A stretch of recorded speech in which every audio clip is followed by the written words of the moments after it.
السلام عليكم ورحمة الله وبركاته. بسم الله الرحمن الرحيم. الحمد لله رب العالمين، والصلاة والسلام على سيدنا محمد الصادق الوعد الأمين صلى الله عليه وعلى آله وأصحابه أجمعين. أما بعد، بسم الله الرحمن الرحيم. والعصر إن الإنسان لفي خسر إلا الذين آمنوا وعملوا الصالحات وتواصوا بالحق وتواصوا بالصبر.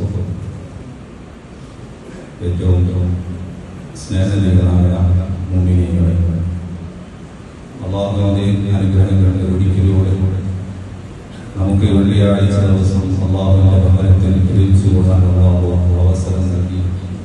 ഇതിനേക്കാൾ സന്തോഷകരമായ രീതിയിൽ നാളെ സ്വർഗ്ഗത്തിൽ അല്ലാഹു നമ്മെ എല്ലാവരെയും ഒന്നിപ്പിക്കുമാറാവട്ടെ.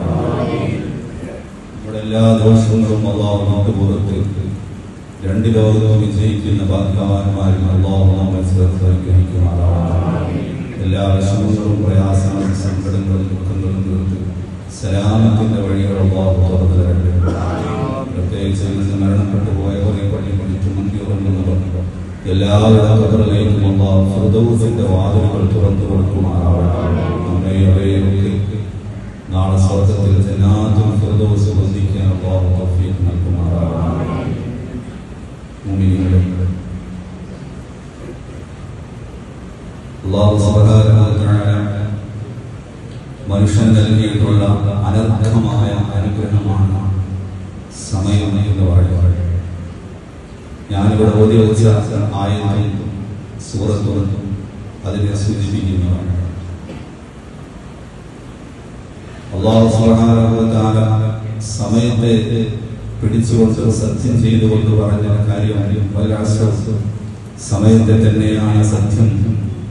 ഇന്നൽ ഇൻസാന ലഫീ ഖുസ്ർ, മനുഷ്യൻ മുഴുക്കെ നഷ്ടത്തിലാണ് എന്നതാണ്. ഈ ആയത്തെ വിശദീകരിച്ചുകൊണ്ട് പണ്ഡിതന്മാർ പറയുന്നത് സമയം ഉപയോഗപ്പെടുത്തുന്ന വിഷയത്തിൽ മനുഷ്യൻ മുഴുക്കെ നഷ്ടത്തിലാണ്. ഏറ്റവും വിലമതിക്കാനാവാത്ത അനർഘമായിട്ടുള്ള അനുഗ്രഹമാണ് ടൈം എന്ന് പറയുന്നത്. സത്യത്തിൽ നമുക്ക് ഏറ്റവും വിലയില്ലാത്തത് ടൈം തന്നെയാണ്.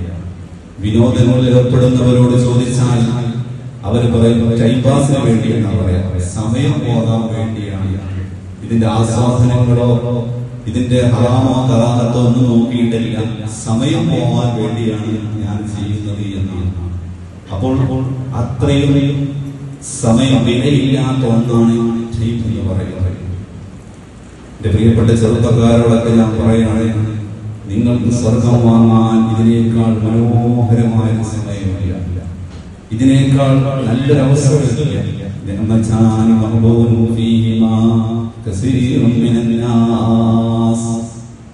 നബി പറയുന്ന സല്ലല്ലാഹു അലൈഹി വസല്ലം രണ്ട് അനുഗ്രഹങ്ങളുണ്ട്. ആ രണ്ട് അനുഗ്രഹങ്ങൾ ലഭ്യമാകുന്ന സമയത്ത് അത് ഉപയോഗപ്പെടുത്തുന്ന വിഷയത്തിൽ അധിക പേരും വഞ്ചിതരാണ്.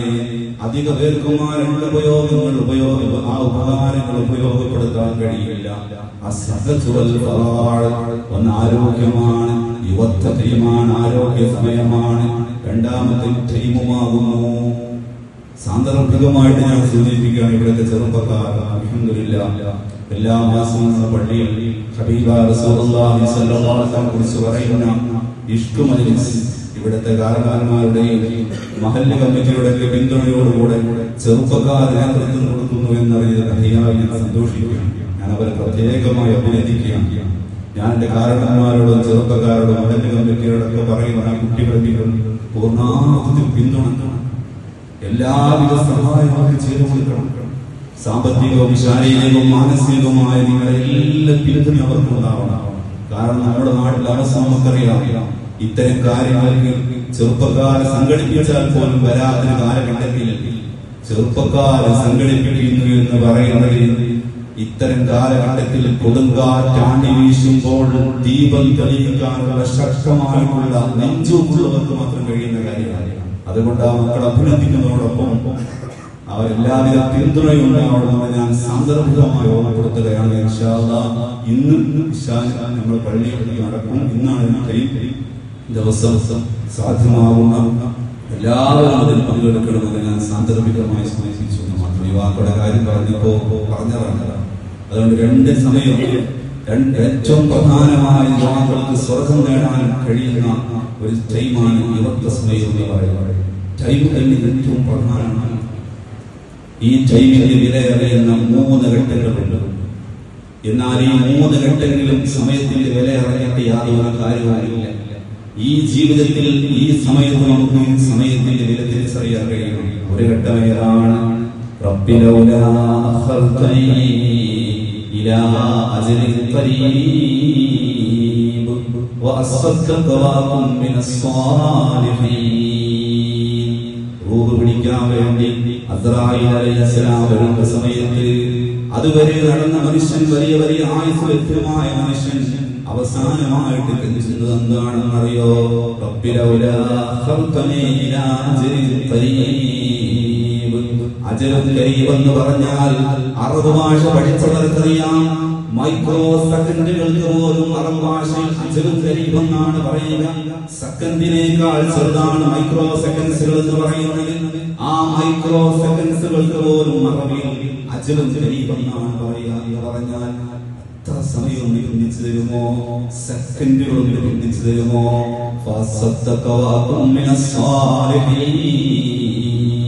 ഞാൻ സ്വാലിഹീങ്ങൾ കൊണ്ടുകൊള്ളാം. ആ മനുഷ്യൻ സമ്പാദിച്ച മുഴുവൻ സമ്പാദ്യങ്ങളും ഞാൻ റിജക്ട് ചെയ്യാം. അല്ലാഹുവിനെ മറന്ന ജീവിതമായിരിക്കും, വലിയ ആയുസ് ലഭ്യമായിരിക്കും. പക്ഷേ സമയത്തിന്റെ വില മനുഷ്യൻ തിരിച്ചറിയുമ്പോൾ മനുഷ്യൻ ഗദ്ഗതകണ്ഠനായി പറയുന്ന വാക്കാണെന്ന് ഖുർആൻ സൂചിപ്പിക്കുകയാണ്. നമ്മൾ ചിന്തിക്കുക, നമ്മളത് പറയേണ്ടവരാണോ അല്ലേ എന്ന് ചിന്തിക്കുക. സമയത്തിന്റെ വില ആലോചിച്ചു. ആ സമയത്ത് ഒരു സെക്കൻഡിന് വേണ്ടി മനുഷ്യൻ യാചിക്കും. ഖുർആൻ പറഞ്ഞു, അല്ലാഹു നഫ്സൻ ഇദാ ജാഅ അജലുഹാ. ഒരുത്തന്റെ സമയം എത്തിക്കഴിഞ്ഞാൽ ഒരു സെക്കൻഡ് പോലും, ഒരു മൈക്രോ സെക്കൻഡ് പോലും അല്ലാഹു പിന്തിക്കുകയില്ലെന്ന് വിശുദ്ധ ഖുർആൻ. സമയത്തിന്റെ വിലയറിയുന്ന മരണസമയം. ആ സമയം അറിഞ്ഞുകൊണ്ട് നമുക്ക് ഒരു കാര്യമില്ല. രണ്ടാമത്തെ സമയം ഖുർആൻ പറയുന്നു, വഹും യസ്തരിഖൂന ഫീഹാ റബ്ബനാ അഖ്രിജ്നാ നഅമൽ സാലിഹൻ ഗൈറല്ലദീ കുന്നാ നഅമൽ. രണ്ടാമത്തെ സമയം എപ്പോഴാണ്? മനുഷ്യൻ നരകത്തിലേക്ക് വലിച്ചെറിയുന്ന സമയത്ത് അവിടെ എന്ന് പറയാമായിരുന്നു. മനുഷ്യൻ കരയുമെന്ന്. പക്ഷേ ഖുർആൻ പ്രയോഗിക്കു എന്ന പദപ്രയോഗമാണ്. എന്ന വാക്കിനർത്ഥം മലമുറയിട്ട് കരയുക, നെഞ്ചു മുട്ടിയിട്ട് കരയുക എന്നാണ്. സാധാരണ കരച്ചിലല്ല. നരകത്തിലേക്ക് മനുഷ്യനെ വലിച്ചെറിയുമ്പോ മനുഷ്യൻ ആദ്യമായിട്ട് ചെയ്യുന്ന പ്രവൃത്തി എന്താവും? നെഞ്ചു മുട്ടിയിട്ട് കരയും. നെഞ്ചു മുട്ടിയിട്ട് കരഞ്ഞിട്ട് എന്താ പറയുന്നത്? എന്റെ സമ്പത്തുകൾ തിരിച്ചു തരണമെന്നല്ല, ഞാൻ ഉണ്ടാക്കിയ ബാങ്ക് ബാലൻസിന്റെ കാർഡ് എവിടെ എന്നല്ല ചോദിക്കുന്നത്. എന്താണ് മനുഷ്യൻ നെഞ്ചു പൊട്ടിയിട്ട് കരയുന്നത് പറയുന്നത് എന്തറിയോ? റബ്ബനാ അഖ്രിജ്നാ നഅമൽ സാലിഹൻ ഗൈറല്ലദീ കുന്നാ നഅമൽ. രണ്ടാമത്തെ സമയം എപ്പോഴാണ്? മനുഷ്യൻ നരകത്തിലേക്ക് വലിച്ചെറിയുന്ന സമയത്ത് അവിടെ എന്ന് പറയാമായിരുന്നു. മനുഷ്യൻ കരയുമെന്ന്. പക്ഷേ ഖുർആൻ പ്രയോഗിക്കു എന്ന പദപ്രയോഗമാണ്. എന്ന വാക്കിനർത്ഥം മലമുറയിട്ട് കരയുക, നെഞ്ചു മുട്ടിയിട്ട് കരയുക എന്നാണ്. സാധാരണ കരച്ചിലല്ല. നരകത്തിലേക്ക് മനുഷ്യനെ വലിച്ചെറിയുമ്പോ മനുഷ്യൻ ആദ്യമായിട്ട് ചെയ്യുന്ന പ്രവൃത്തി എന്താവും? നെഞ്ചു മുട്ടിയിട്ട് കരയും. നെഞ്ചു മുട്ടിയിട്ട് കരഞ്ഞിട്ട് എന്താ പറയുന്നത്? എന്റെ സമ്പത്തുകൾ തിരിച്ചു തരണമെന്നല്ല, ഞാൻ ഉണ്ടാക്കിയ ബാങ്ക് ബാലൻസിന്റെ കാർഡ് എവിടെ എന്നല്ല ചോദിക്കുന്നത്. എന്താണ് മനുഷ്യൻ നെഞ്ചു പൊട്ടിയിട്ട് കരയുന്നത് പറയുന്നത് എന്തറിയോ? റബ്ബനാ അഖ്രിജ്നാ നഅമൽ സാലിഹൻ ഗൈറല്ലദീ കുന്നാ നഅമൽ. പടച്ചോനെ കർമ്മത്തിന്റെ ലോകത്തേക്ക് ഒന്ന് തിരിച്ചു തരുമോ? ദുനിയാവിന്റെ ഒരു സെക്കൻഡ് ഒന്ന് തിരിച്ചു തരുമോ? ദുനിയാവിലേക്ക് ഒന്ന് തിരിച്ചു പറഞ്ഞേക്കുമോ? ഒരു സെക്കൻഡ് ഒന്ന് തിരിച്ചു പറഞ്ഞേക്കുമോ? ഞാൻ നന്നായി കൊള്ളാം, ഞാൻ സ്വാലിഹായ കർമ്മങ്ങൾ എടുത്തുകൊള്ളാം. അല്ലാഹു അവിടെ ചോദിക്കുന്നുണ്ട്,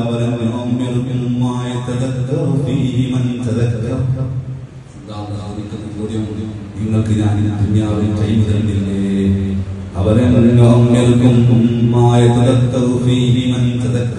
ചിന്തിക്കുന്നവർക്ക് ചിന്തിക്കാൻ മാത്രം ഞാൻ നിങ്ങൾക്ക് സമയം തന്നില്ലേ എന്ന്. അതുകൊണ്ട് നിങ്ങൾക്ക് സമയത്തെ കുറിച്ച് പറയാൻ, സ്വർഗനരകങ്ങളെ കുറിച്ച് ഉത്ബോധനം നടത്താൻ മുന്നറിയിപ്പുകാരൻ വന്നില്ല എന്നില്ലേ? ആ മുന്നറിയിപ്പ് നിങ്ങൾ അവഗണിച്ചില്ലേ? അതുകൊണ്ട്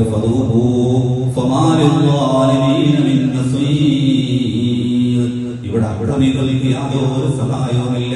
ആരാണ് അക്രമി എന്ന് വിളിച്ചത്? ഖുർആൻ. സമയം ദുർവിനിയോഗം ചെയ്യുന്നില്ല. അപ്പോൾ സമയത്തിന്റെ വില തിരിച്ചറിയുന്ന രണ്ടാമത്തെ ഘട്ടം ആ ഘട്ടത്തിൽ തിരിച്ചറിഞ്ഞത് ഇവിടെ തിരിച്ചറിയാൻ ഓരോ സെക്കൻഡുകളും പ്രധാനമാണ് തിരിച്ചറിയാൻ. മൂന്നാമത് സമയമുണ്ടെന്ന് റസൂലുള്ളാഹി പറയുന്നു.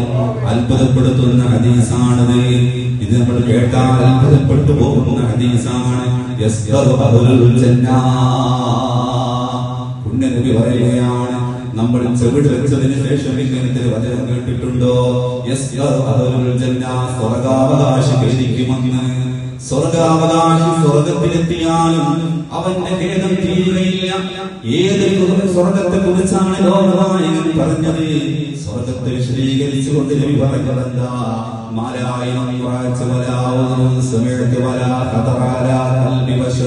ഒരു ചെവി കൊണ്ടും കേട്ടു തീർക്കാൻ കഴിയാത്ത ആനന്ദമാണ്. ഒരു കണ്ണു കൊണ്ടും കണ്ടു തീർക്കാൻ കഴിയാത്ത പരമാനന്ദമാണ്.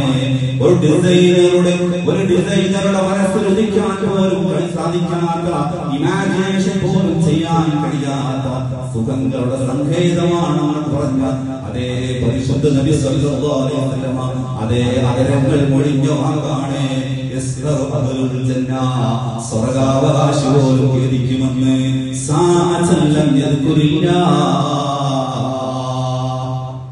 എന്താണ് സ്വർഗത്തെ കുറിച്ച് നബി പറയുന്നത്? ഒരു ഡിസൈനർക്ക് ഒന്ന് ഇമാജിനേഷൻ പോലും ചെയ്യാൻ കഴിയാത്ത സുഖമാണ് സ്വർഗമെന്ന് പറഞ്ഞ അതേ നാവ് കൊണ്ട് പരിശുദ്ധ നബി സല്ലല്ലാഹു അലൈഹി വസല്ലം പറഞ്ഞത് സ്വർഗാവകാശി ഖേദിക്കും. എന്തിനെ സംബന്ധിച്ചെന്നറിയോ? ദുനിയാവിൽ അല്ലാഹുവിനെ കുറിച്ച് ചിന്തിക്കാതെ സമയത്തെ കുറിച്ച്, അല്ലാഹുവിനെ കുറിച്ച് ഓർക്കാതെ കഴിഞ്ഞു പോയ സമയത്തെ കുറിച്ച് സ്വർഗത്തിലെത്തിയാലും ഖേദങ്ങളില്ലെന്ന് 63 വർഷം ജീവിച്ചിട്ട് ഒരിക്കൽ പോലും കളവ് പറയാത്ത മുഹമ്മദ് നബി. നോക്കൂ നിങ്ങൾ, സമയം ഏതളവ് പോലും കടക്കാൻ കഴിയില്ല. പ്രധാനമായ സമയം. അതുകൊണ്ട് പ്രിയപ്പെട്ടവരെ, സമയത്തെ ഉപയോഗപ്പെടുത്തണം. ഒരു സമയം നമുക്ക് നഷ്ടപ്പെട്ടു പോകരുത്. നാളെ സ്വർഗത്തിലെത്തിയാൽ പോലും ഖേദം തീരില്ലെന്ന് പറയുമ്പോൾ എത്ര വലിയ സമയമാണ്. ഏറ്റവും സമയം പോലുള്ള ഉമ്മത്ത് നമ്മളാണ്. എന്റെ ഉമ്മത്തിന്റെ ആവറേജ് വയസ്സ് 60-നും 70-നും ഇടയിലാണ്. അത്ര പരിമിതമായ ആയുസ്സാണ്. അതുകൊണ്ട് പ്രിയപ്പെട്ടവരെ, ആയുസ്സിന്റെ പ്രധാന ഭാഗമാണല്ലോ യുവത്വമെന്ന് പറയുന്നത്. യുവാവായിരിക്കുമ്പോൾ പുണ്യനബി പറഞ്ഞു, എന്റെ പ്രിയപ്പെട്ട യുവാക്കളോട് ഞാൻ പറയുകയാണെങ്കിൽ കേരളത്തിലേതെങ്കിലും സൂപ്പർ സ്പെഷ്യാലിറ്റി ഹോസ്പിറ്റലുകളിൽ ക്ഷയരോഗ വാർഡുകളിൽ നിന്ന് പോയി നോക്കൂ. നിങ്ങൾ എല്ലും തോലുമായി കലണ്ടറിലേക്ക് തന്റെ മരണ ഡേറ്റ് മാത്രം പ്രതീക്ഷിച്ച് കിടക്കുന്ന ആയിരക്കണക്കിന് രോഗികളെ കാണാൻ കഴിയും. എല്ലും തോലുമായി തണങ്ങാൻ കഴിയാതെ, ചലിക്കാൻ കഴിയാതെ നിശ്ചലനായി കണ്ണു തുറന്നുകൊണ്ട് കലണ്ടറിലേക്ക് മരണ ഡേറ്റ് നോക്കി കിടക്കുന്ന ആയിരക്കണക്കിന് രോഗികളെ കാണാൻ കഴിയും.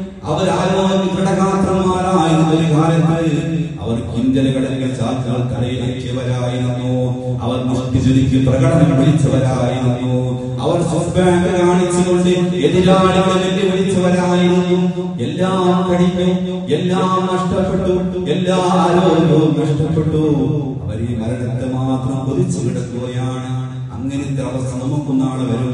അതുകൊണ്ട് പ്രത്യേകിച്ച് യുവാക്കളോട് പറയുകയാണ്, يوم لا ظل إلا ظل إمام عادل وشاب نشأ في عبادة الله عز وجل. അല്ലാഹുവിന് വേണ്ടി യുവത്വം ചെലവഴിച്ചവരെ നിങ്ങൾക്ക് അല്ലാഹുവിന്റെ അർശിന്റെ തണലുണ്ടാകുമെന്ന് ഹബീബായ റസൂലുള്ളാഹ്. അതുകൊണ്ട് എല്ലാ സമയവും പ്രധാനമാണ്, പ്രത്യേകിച്ച് യുവത്വം പ്രധാനമാണ്. നമ്മുടെ സമയങ്ങളൊന്നും നഷ്ടപ്പെട്ടു പോകരുത്. മരിക്കുന്ന സമയത്ത് ഒരു സെക്കൻഡ് ബന്ധിച്ചു തരൂ എന്ന് പറയുന്ന അവസ്ഥയിലേക്ക് നമ്മൾ ആയുസ്സിനെ കൊണ്ടുപോകല്ലേ. അതിനു മുമ്പ് നമ്മൾ അല്ലാഹുവിലേക്ക് വേണ്ടി സമർപ്പിക്കുക. ആയുസ്സിന് അല്ലാഹ് തന്ന ഏറ്റവും അനർഹമായ അനുഗ്രഹത്തെ അല്ലാഹു സമർപ്പിച്ചുകൊണ്ട് ആനന്ദത്തോടുകൂടെ തിരിച്ചു പോകാൻ സാധിക്കേണ്ടതുണ്ട്. അതിനാവട്ടെ നമ്മുടെ ജീവിതം അല്ലാഹു നമുക്ക് തൗഫീഖ് നൽകട്ടെ എന്ന് ദുആ ചെയ്തുകൊണ്ട് ഞാൻ വാക്കുകൾ അവസാനിപ്പിക്കുകയാണ്.